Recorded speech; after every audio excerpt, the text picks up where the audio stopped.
some of Trump's behaviors and why that kind of doesn't work anymore. I appreciate what the former president has done in a variety of realms. He opposes that bill. He said it was, quote, harsh to protect an unborn child when there's a detectable heartbeat. I think that's humane to do. I think pro-lifers have been wanting to see, good pro-life protections, whether it's Florida or Iowa under Kim Reynolds. Very important that you're able to get this stuff done. And of course, we have universal school choice in Florida. We got that done.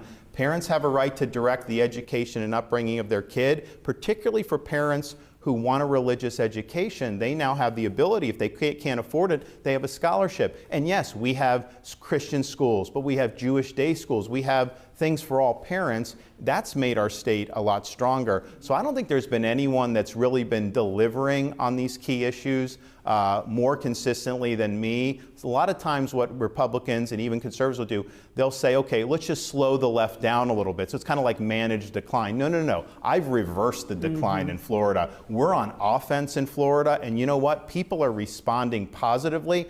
I think the country is more prepped right now than ever, the majority, to say, you know what? We need to get behind somebody that's going to fight back against all this nonsense, but it's going to do it smartly, it's going to be disciplined, going to be focused, and is going to actually bring all this stuff in for a landing. And if we can do half of what we did in Florida up in Washington, we are going to be in really good shape as a country.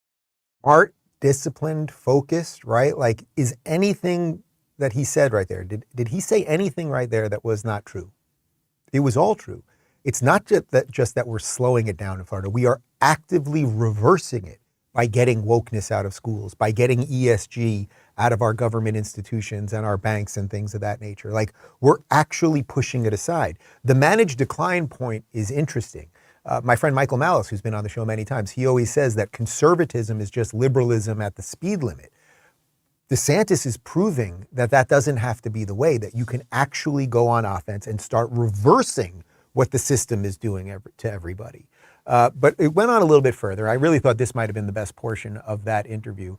DeSantis was asked why evangelicals should support him in the race. And you have to remember, Christian evangelicals have supported Trump at record high numbers, right? It was something, I think it was like over 90%. Obviously, Mike Pence wants to get a little bit of that constituency. I just don't think that one's going to happen. But here's DeSantis making his case for why they should vote for him. Iowa, South Carolina, two key important states. There's so many important states, but evangelicals play obviously an outsized role in those states specifically. What's your message to them? And I know it's really to all voters. I get that. But to evangelicals, I mean, they're looking at a country that's gone to hell in a handbasket. Many others have as well. What is your message to them? Because let's be honest, in 2016, they liked Donald Trump a lot. 2020, they did too. Maybe not as much, but they still did. Why they might still want to go with Trump, but so why you rather than a Donald Trump who was very successful with evangelicals? Well, one, I mean, I think in Florida, we've taken a purple state, turned it into a red state through bold leadership. We need to do the same thing nationally. We've got to beat Biden.